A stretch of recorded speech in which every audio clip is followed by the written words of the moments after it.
Yeah, what's up? Hey, friend. All right, man. No need to be antagonistic. So like, I actually understand like your confusion. If you want me to, I could explain it.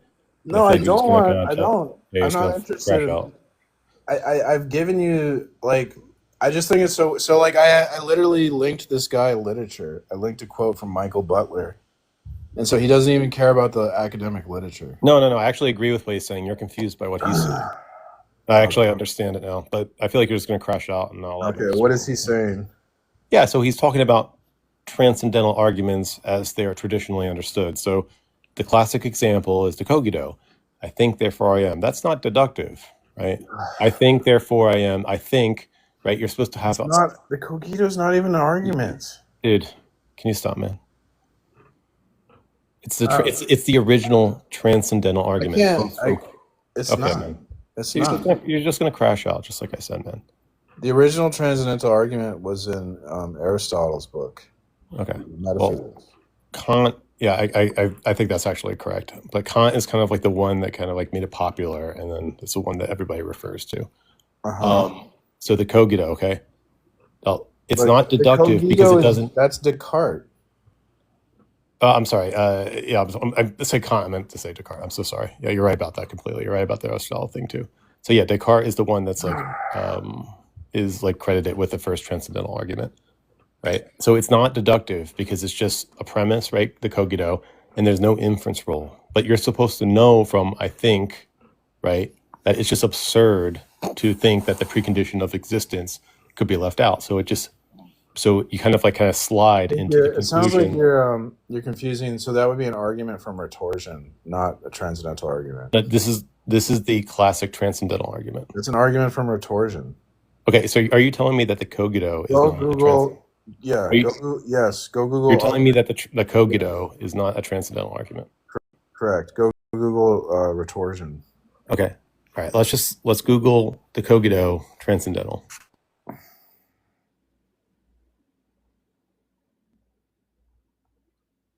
It's not even an argument. It's just supposed to be a self-evident truth. It's not even an argument. It's a self-evident truth. It's it was he was trying to defend foundationalism. It was about foundationalism. Tupac is really confused.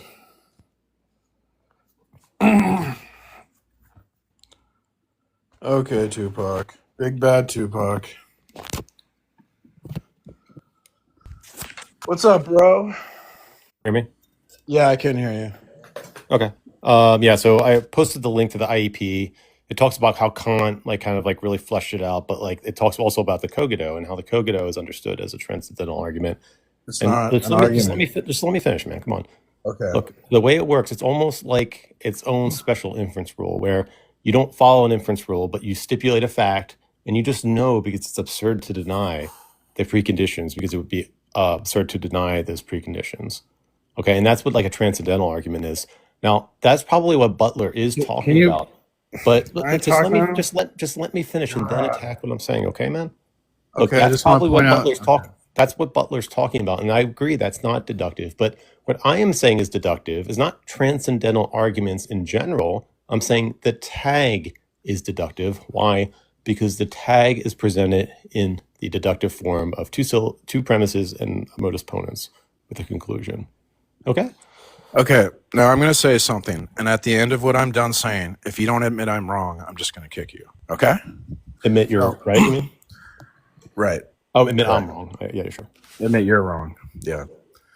So, is the cogito an argument or self-evident truth? I asked this to Grok, and the Grok says the cogito, Descartes' famous "I think, therefore I am," is best understood as a self-evident truth rather than an argument in the traditional sense. Here's why. Descartes presents the cogito as an indubitable foundation for knowledge. Mm-hmm. So he's trying to create a foundation for knowledge. It's not an argument. The derived from the premise through the logical inference, but an immediate intuitive certainty. You cannot doubt your own existence while doubting, as the act of doubting requires a thinking subject. So Well, it can be framed as an argument, right? Like you could frame it as a transcendental argument, which is, I think, maybe the article is talking about or something. Yeah. Descartes didn't intend it as a syllogism requiring proof. It's supposed to be a foundational insight that resists skepticism. So that's what I was saying. I agree that it's supposed to be an anti-skeptical. You said I was wrong. I told you this isn't an argument. Dude, I'm not. Just listen. Look, I agree that like the whole power, the thrust of it, is a self-evident true, and it is an anti-skeptical argument, right? Okay. It isn't an argument. You're not going to admit I'm right. You're not going to admit I'm right. No, Okay, you're bye. still wrong. Bye. Stop, Fuck you.